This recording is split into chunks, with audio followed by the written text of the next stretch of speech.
Hello and welcome to all my listeners. Today I'll be discussing about student visas, and again, there's two kinds of student visas. Basically, one is a regular one and is a student direct stream. So we'll be focusing more on student direct stream here. Uh, Most of my students coming over are from India or Pakistan, Nepal, and obviously some other countries too. But majority of my students are from India, so I'll be focusing more on students coming from India. And again, talking about the student direct stream, this is a expedited a process which Canadian immigration system has introduced. It's been going on for last few years, and the basic uh, basically this program is introduced to get the visas to the students in about like 20 days. And there's so many countries which comes under the student direct stream, and I'll be providing all these details to link from where I have gathered all this information in my description as well.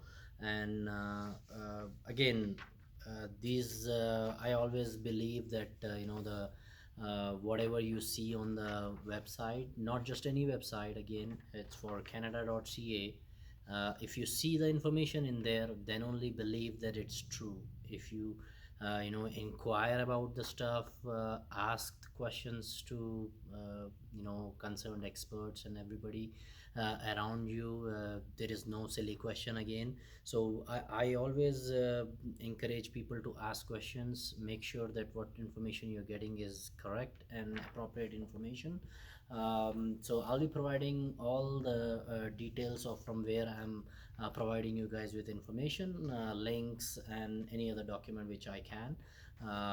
So if you cannot find it, it's not there. It's as simple as that.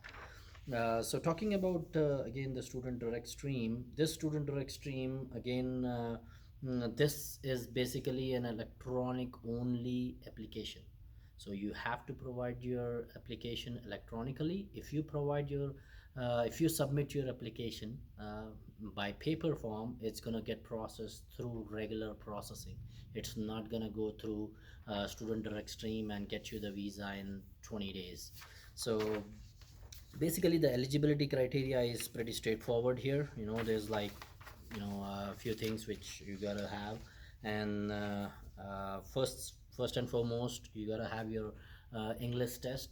Mostly people, all my clients, they prefer to go for IELTS. Some do go for TOEFL or any other English language testing, but IELTS is the most preferred one. It's simple, it's straightforward, and it's definitely, most of the students find it easier than the other ones. So the only thing in IELTS is it has to be done within the last 2 years from the day you're going to be applying for your study visa. And on top of that, it's not just you're going to get six bands. You have to get six or more in each of the skills: listening, reading, writing, and speaking. So basically you gotta get six in each of these skills, not just one overall six, because you can get an overall six with a combination of, you can get five, six, and seven, then you will still get an overall of six. Or there's various combinations where you can get an overall six. But here the important thing is you gotta get six or more in each skill. Okay, so that's the point to be remembered. And the second one is the guaranteed investment certificate, which is also called as a GIC in the short form. So GIC is basically a $10,000 deposit which you're gonna be depositing into a Canadian bank where you're gonna be opening a student account. You deposit the $10,000. Uh, the way it works is you deposit it, and it's kind of a security for the government, saying that once you come over to Canada, you're not gonna be broke. You're gonna have $10,000 sitting in the Canadian account.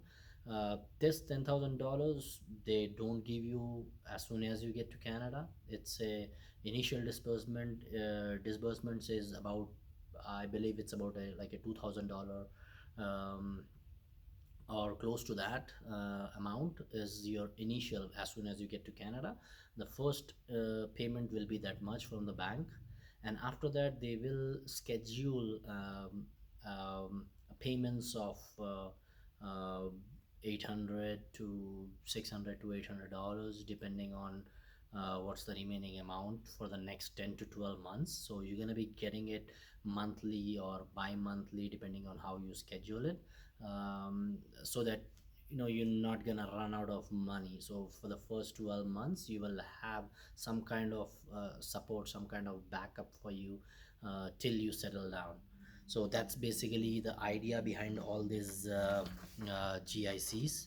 So, and the next thing, this next important thing is that this student visa prefers their students to have paid their first year tuition. So first year tuition is preferably 2 years, 2 semesters, pardon me, 2 semesters. So uh, one full year of tuition is 2 semesters, and mostly people pay the first semester fee and then apply for the visa.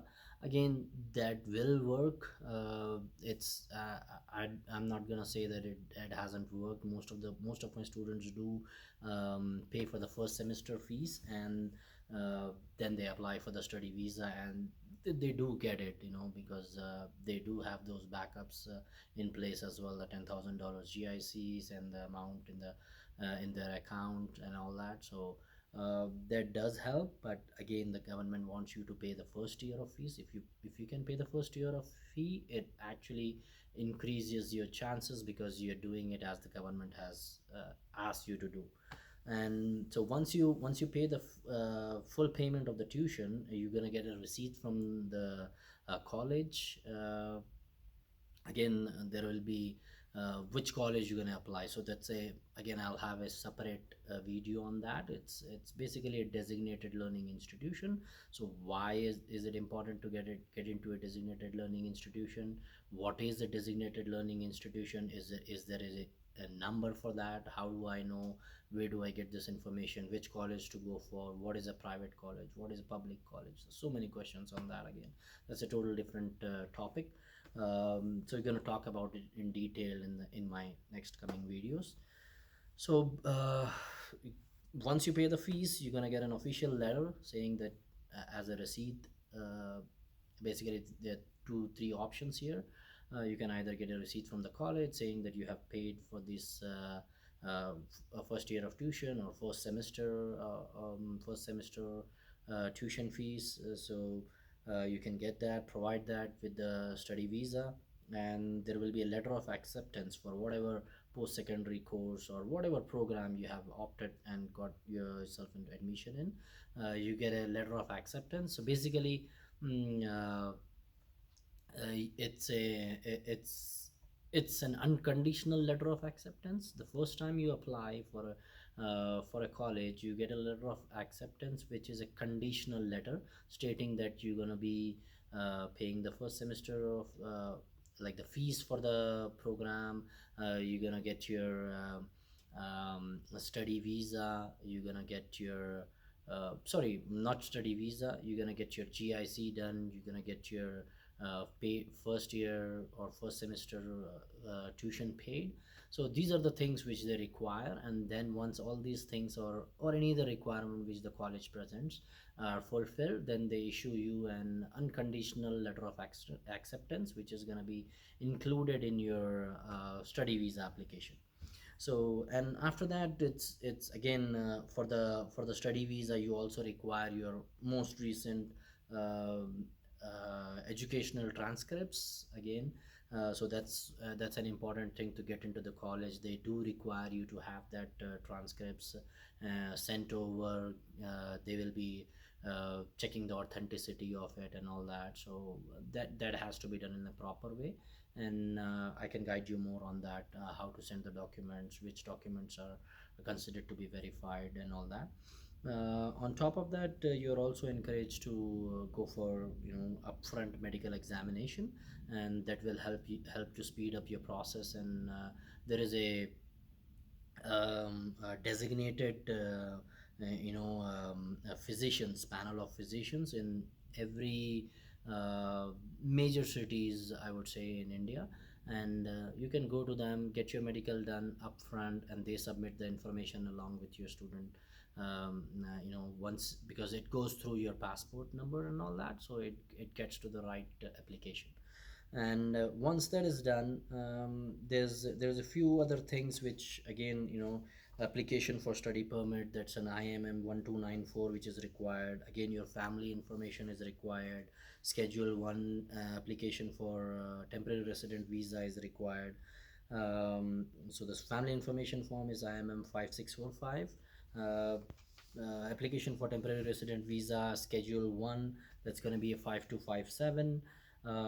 If you are hiring a representative to do this job, you're going to be filling out a form 5476. So if you are applying to any other province in Canada, you'll be following all these steps and getting through it. You're going to be paying the application fee.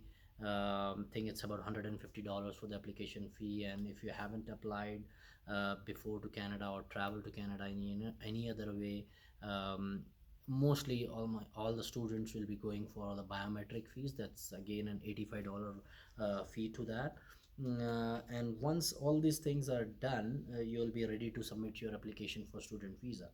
And there is only one other thing which is required if you're going for a college in Quebec. So Quebec is a province in Canada. Again, they have their separate immigration laws. I wouldn't say separate; they have an additional layers to it. So they require some other documentation or certification every time you apply to a different program. Even in express entry, again, there's a few layers to that. So if you're applying for a college in Quebec, so you gotta have a Quebec acceptance certificate or letter of approval from MIFI, that's a Minister of Immigration, in like for the Quebec application destined to Quebec. Okay, so this one is that's it for the SDS application. And also the important thing here is whether if it's a married individual. Back home we do get married at the age of between 20 to 25 or even 30 years, when you still upgrading yourself, you aren't settled in life and all that. So there is no harm, or it doesn't really affect your chances if you apply with family. Again, that's what I always encourage my clients, that if you are applying, if you have a wife, your kids, you don't really leave them behind.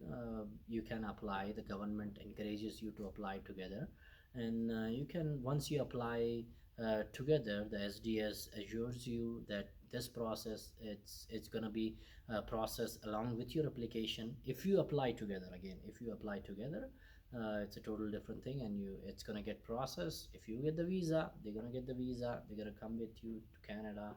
You're gonna be studying in a college. You're gonna be getting a work permit, and your spouse, she's gonna be getting a open work permit. Again, that's a very very wide topic, and what happens after that, how to get that, and what will happen, what are the benefits, what are the pros and cons on if you do that. So this is basically what SDS is, and this is how the process goes forward. If you have any questions or concerns on student direct stream, please don't hesitate. You can always call me.